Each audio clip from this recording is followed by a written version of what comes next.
精心策划的邮轮旅行非常有可能因为这些原因而彻底泡汤，台风、飓风，那这些让我们邮轮爱好者害怕的事情，甚至是会睡不着觉的，它到底有没有规律呢？它可不可以预测呢？应该如何来回避，是不是有可能回避得了呢？那有请我们的科学家来为大家回答这些问题。好，告诉各位观众跟邮轮的游客，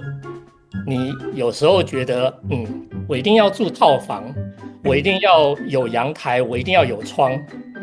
碰到台风、飓风的时候，你如果省钱住内舱房，那是最安全的。在今天的内容开始之前，已有想花不到1分钟的时间介绍一下已有的私人邮轮旅行顾问的服务。如果对于行程和邮轮的选择、价格啦、季节了、风险呢，还有哪一些特殊的注意事项，还是一头雾水的话，不妨考虑一下与已有预约一次1对1的咨询时间。我将根据您的需求和您家人的情况，提供个性化的邮轮旅行建议，让你的旅程更加顺利和愉快之余，不花冤枉钱，不浪费冤枉时间。已有没有任何的邮轮船票销售压力，所以曾经看破不说破的那些重要信息，都将倾囊相授。写 email 给我就是那么的简单，聘请已有成为你的私人邮轮旅行顾问，你的旅行路上不迷路。上一期的视频中呢，又邀请来了 Philip 来跟已有邮轮旅行活攻略的观众聊了聊海啸的问题，但是我们未必一生当中可以有机会跟海啸来对峙，像台风和飓风是时不时让已有的观众压力非常大的事情，邮轮旅行是会因为这一些特殊的天气情况而取消或者是更改航线的。这段时间比如说像我们加勒比海的那个飓风季啊，现在已经在酝酿，可能已经快要来了，有很多住在亚洲的观众，他们正在和台风搏斗中哈。今天又请到了我们的海洋气象学家 Philip。 Hi Philip， 你好，谢谢你又来到已有的节目。各位观众好，我是 Philip。 我们今天可以来谈一谈在海上坐邮轮的另外一种风险，或者是可能遇到的台风、飓风跟热带气旋。那我想先请问一下，台风跟飓风有区别吗？它是一样的东西，只是你看它生成在哪里，所以叫不一样的名字。你看我们在亚洲，韩国、日本、台湾，在西太平洋这个地方，我们是不是都叫台风？我们在加勒比海、大西洋、太平洋的西岸，在加州 BC 省加拿大这边，是不是都叫飓风，叫 hurricane？ yeah。 对，所以当它发生在这里的时候叫 hurricane， 当它发生在亚洲的时候叫做台风，所以其实是同一个东西。那什么是热带气旋？所有的台风跟飓风都是从热带气旋开始的，所以你可以看台风刚生成的时候，它是叫热带气旋，它还没有名字，对不对？它叫热带气旋1、热带气旋2、热带气旋3。然后它在加勒比海或者在大西洋或者是太平洋由那个热带低气压形成，然后它开始旋转，然后它因为经过海，然后吸收了海的很多的湿气，然后它会增强，然后它会风速会加速。当它加速到某一个程度，然后某一个强度的时候，那就叫做飓风或者是台风。它还有1、2、3、4、5级，根据风速的不一样，旋转程度的不一样，不但有名字，会给它命名，会有不同的强度，1级、2级、3级、4级、5级。那以前命名不是都是从 A、B、C、D 开始吗？有不一样的名字。对，都也是，台风也有名字，飓风也有名字，但是它们形成的原因都是热带气旋。当热带气旋因为在海上吸收了能量跟海水以后，升级了，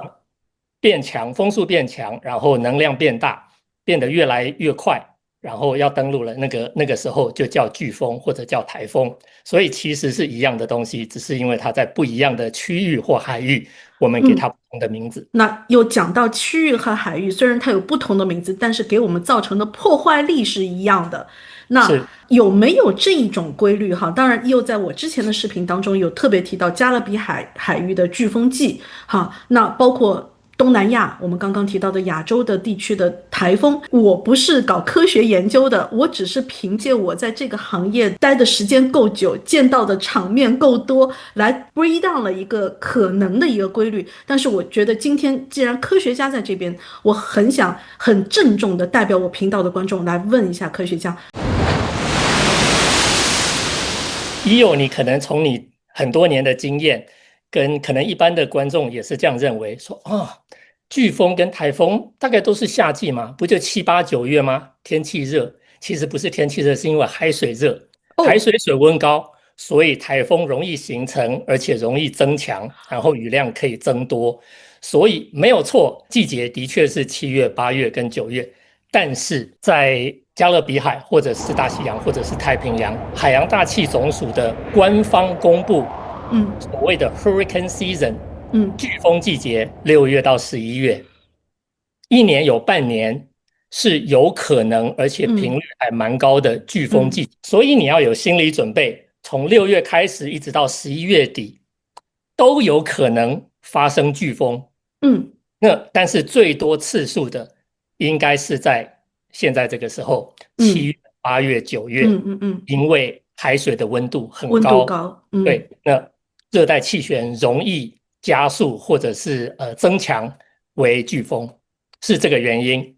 所以所有的东西都是从气候学跟统计学来讲，但是并不是说6月或者是9月、10月、11月就没有，只是发生的机会会比较少。1月、2月都有可能发生飓风跟台风。如果那个天气的状况是很适合让它台风形成的话，没有保证哪一个月是一定不会有台风的，但是7、8、9月最多。刚刚讲到了海水的温度高哈，但是在历史上有记载的哈，我们邮轮界的历史上有记载的几次很大的因为风浪造成的邮轮无法继续行驶，并且需要紧急求救，那些乘客是被直升飞机一个一个拉走的，是发生在北大西洋，对，在很冷的季节，那个是北海，所以那边就不是那就不叫台风或飓风，它是另外一种风暴。在那个地方，因为冷，因为气流或因为地形的关系，它在冬天的时候会有冬天的风暴，阿拉斯加也会有。挪威那边，北欧那几个半岛，或者是英国，就是北海那边，都是有很强的冬天的风暴，但是那种通常是发生在冬天的时候，所以并就是不是属于台风或者是飓风的这个范畴，是另外一种台风或飓风，但是它是在冬天发生。你不要以为地中海安全或亚得里亚海这么小、很窄、很安全，他们也是有他们冬天季风，他们的冬天季风也很强的，也可以到每秒70、80公尺的，也是像台风那么强，只是因为它不会旋转，它是直的，从北边直接来，或者从某一个方向，那种风你要是撞上了也是会晕船的，但是它不叫台风或飓风。所以 Philip 在这边直接回答了我个人的问题。看过我视频的观众肯定都有记得，我曾经有讲过一个故事，就是罗马海难。我当时在夏天，对不对？那在冬天，11月底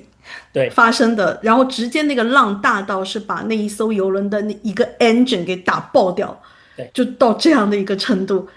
对，那个就是冬天的 winter storm， 就是冬天的暴风。照我们这样来讲，这一年四季只要跟海有关的都有这样类似的危险，那它的规律，我们能摸出它的规律吗？没有特别的规律，但是现在因为科技很进步，然后到处都有测站，你在船上顶上甲板上看那个大圆球，还有那个转来转去的，那些就是雷达，有的就是 Doppler radar， 有些就是气象雷达，那个就可以看很远，而且在船舱船长随时都可以接受到最新的气象跟海象状况。所以现在的科技，你要什么都不知道的就直接冲进台风或飓风是不可能的，一定是1个礼拜或3天前就告诉你台风要接近了，船长就要做决定，我是要绕开它，还是我就到附近的港口先停一下，或者是我要怎么办，基本上都是要避开台风，你不可能就直接从那个所以台风它还是路径上撞去。没错，还是有一个相对比较准确的一个提前量的一个预测，然后其实非就靠常准确，跟海啸地震比起来是非常准确。基哦，本上10天到2个礼拜以前，你就知道台风会不会形成，它大概的路径是怎么样。当你做计划的时候，你就可以决定到底是要在港口多留一天，还是要绕开它。就前几天上个礼拜，亚洲好几条邮轮不是都因为台风停在港边，没有办法继续航程吗？是所以那是船长的决定，依据天气的状况，决定要绕道，或者决定要跳过哪一个港口，或者要决定停在哪一个港口，那个都是为了乘客的安全，然后做考量，所以没有什么好抱怨的。那个就是你刚好碰到了台风或飓风。而我们现在看到的很多来自于邮轮界的一些新闻，都是因为邮轮突然之间宣布要改航线，好，甚至是取消邮轮航线，而造成了乘客们大大的抱怨哈，厉害的甚至可以绝食。邮轮公司为了你的安全，然后做这些决定，其实没有什么好抱怨的，因为对你来说只是旅行不便或者少停了一个港口，没有办法下船参加岸上行程。但是全船乘客的安全通通都保住啦，是不是？你很安全，你没有出事，然后海上没有沉船啊。而且我想借今天 Philip 在哈，我们有科学家在这边给我撑腰哈，然后我讲一个小小的一个事情，因为我曾经在我的直播中有提过，但我没有把具体的内容讲出来。有很多人私信给我说：“哟，你能不能告诉我当年到底发生了什么？”因为我就在现场看到的是当年的一艘皇家加勒比海邮轮公司那个时候进入亚洲邮轮市场，然后派了一艘非常棒的邮轮进到上海港口，上海吴淞口码头。那一天我正好在上海，目睹了一场邮轮因为在中途改变航线而必须现场处理邮轮上的乘客纠纷，有将近400位乘客因为不满意邮轮公司的就是改变航向的做法和赔偿的方案，而不肯在离船的那一天离开邮轮。最后的结果是，工作人员包括当地的可能是保安人员，他们是用床单裹着他们带离邮轮，一包一包运下来。有机会有这个缘分来看到 EO 的视频，看到今天我们科学家坐在这边来跟大家义正言辞的来告诉我们所有的 EO 所有的有缘分看到我视频的人，为了你的健康，邮轮公司才会做这样的决定，哪怕邮轮公司不做任何1分钱的补偿，你都应该很愉快的接受。因为是天气的状况，也不是邮轮公司或者是船长可以决定的，他能做的就是看天气状况，做最好的决定，保障所有乘客跟邮轮的安全。这所有的乘客虽然也许不太高兴，或者有一点小抱怨，但是他们都平安的下岸了，回家了，不是吗？还有一点是要告诉各位观众跟邮轮的游客，你有时候觉得我一定要住套房，我一定要有阳台，我一定要有窗，碰到台风飓风的时候，你如果省钱住内舱房，那是最安全的。当风大的时候或晕船的时候，你一定要在船的中间跟里面，远离所有的窗户，远离所有的阳台，要找固定的东西，任何会移动的桌子、椅子，或者是乱七八糟的东西，你都要远离，因为你不知道会不会晕船，然后船会不会摇来摇去。在内舱是最安全的。首先我想要跟 Philip 确认一下，您所谓的船中间指的应该不是这个船的中间的这一块地方，应该指的是靠就是并不靠里面，而不是指整个不靠阳台，不要在外边。那个餐厅很漂亮的餐厅有海景的，你也不要去。对，我们刚刚有讲到就是固定的东西嘛，对不对？在我的遇到各种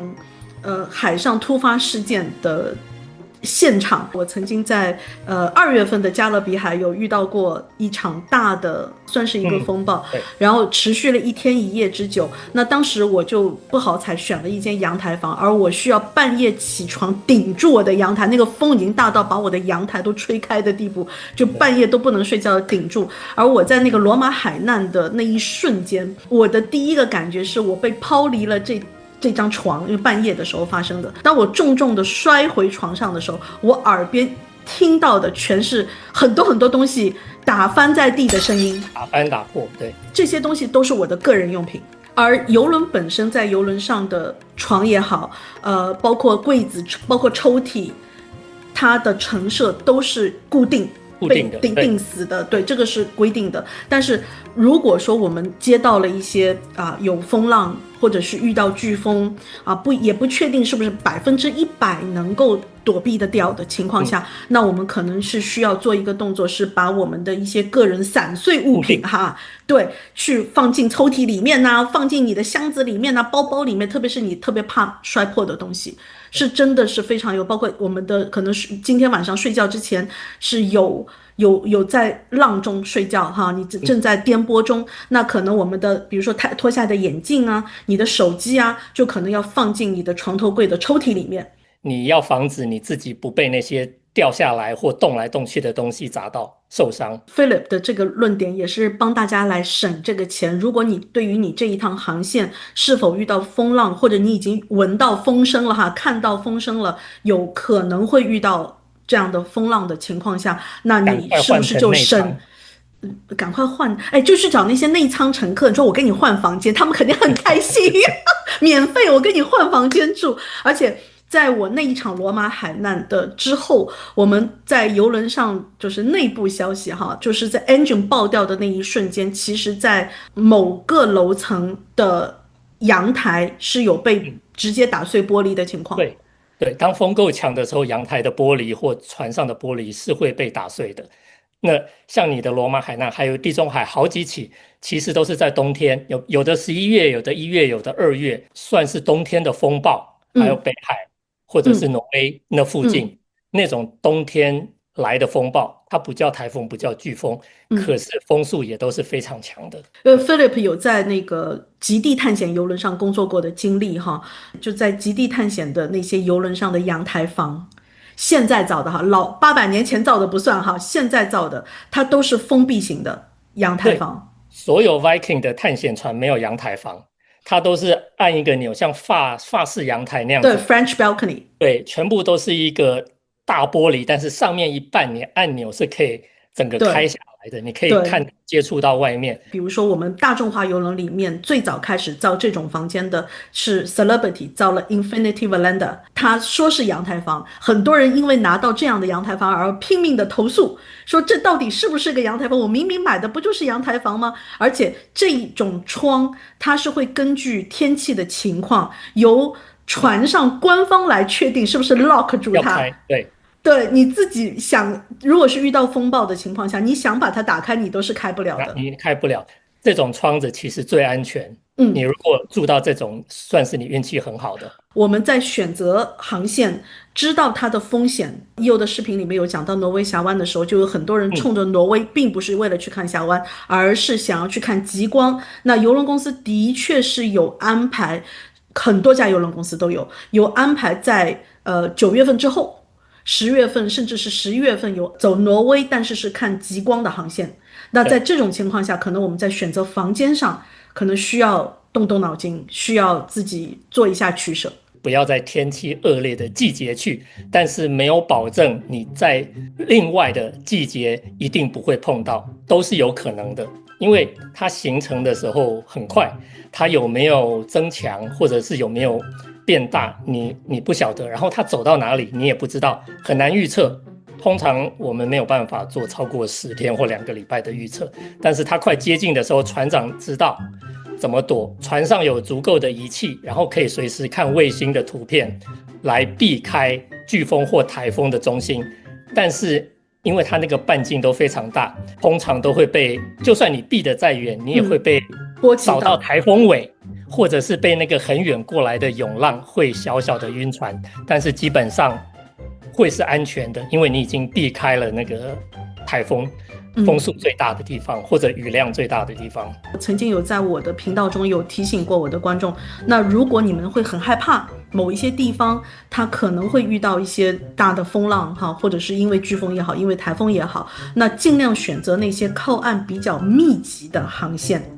它可能就是有道理的，船比较容易进港口避风避浪，对，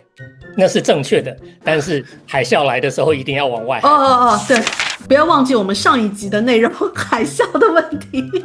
你看，我们作为人类哈，在这个地球上是那么的渺小哈，然后我们无法跟这个大自然去抗衡的情况下，我觉得就是享受你当下你的选择吧。可能你选哪一个都是有可能会遇到问题，或者是你选任何一个都不会有问题，这些可能性都是有的。买足旅游不便险，所以我在我的视频当中反反复复的去提到关于旅行保险的重要性哈，已经说的大家都可能已经很烦了，但是今天科学家也再次来提醒大家，旅行保险非常非常的重要，在你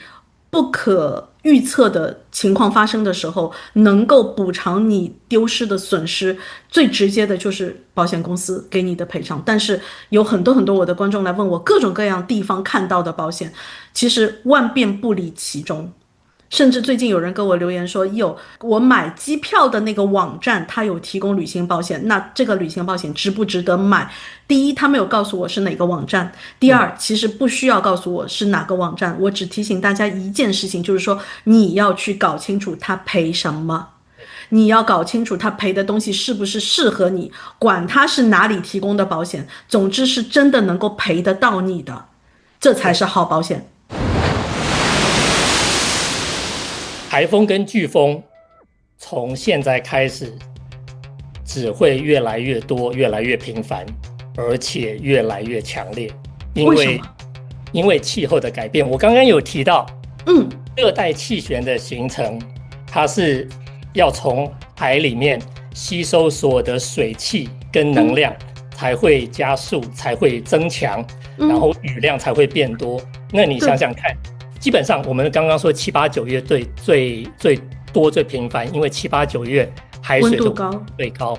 那以后如果海水的平均温度越来越高，台风跟飓风是不是会越来越多，而且会越来越强？所以以后5级的台风跟飓风，不管是强度跟频率，都会比以前高。对，就是我们所谓的地球变暖的现象造成的。对。它只会越来越严重的话，我们珍惜当下吧。大家快快乐乐出门，平平安安回家。非常非常感谢 Philip， 然后我要在这边也要恭喜 Philip 一件事情哈 ，Philip 终于光荣退休，他终于可以加入到我们不需要看假期就可以旅行的队伍中啦，恭喜！退休是退休了，但是光荣不光荣不晓得。但是我可以挑我喜欢的时间跟季节，然后坐价格合理的邮轮去环游世界。哎呀，但是是分很多次哦，不是一次做完。这个话题未来又要跟大家来讲一下的。有很多的人是一旦退休就要进行一场报复式旅行，常常来跟EO来问询，我要一口气环游世界。基本上EO的方针就是劝退，把他的那个报复式的那个情绪压下来之后，来合理的去安排一次又一次，我们怎么样去逐步的开始我们的环游世界的计划吧，应该是这样子说。所以我也会劝退，而且是一小段一小段一小段，慢慢增长邮轮的时间跟次数。我的频道一直在输出的一个概念，其实我们应该把邮轮旅行作为一种生活方式，这样的话你的这个旅行就会变得更容易上手，又更轻松，又更舒服，才能真正达到邮轮旅行要提供给我们的这样的一个感受。为什么跟背着包去旅行是不一样的呢？如果你对于科学家的很多的见解有兴趣的话哈，如果我们还没有来得及，或者我们还没有想到的话题，也非常欢迎在EO的视频底下留言。Philip 同时也都看到大家的留言，如果你们的问题非常集中的话，我代表我的频道的观众会再次邀请我们的海洋气象学家 Philip 再次光临一游邮轮旅行活攻略的频道。今天就到这里，谢谢 Philip， 谢谢你。好，谢谢一游，然后谢谢谢谢各位观众，我希望我提供的资讯对大家有用，旅途愉快。谢谢，我们今天就到这里啦，OK，拜拜。拜拜。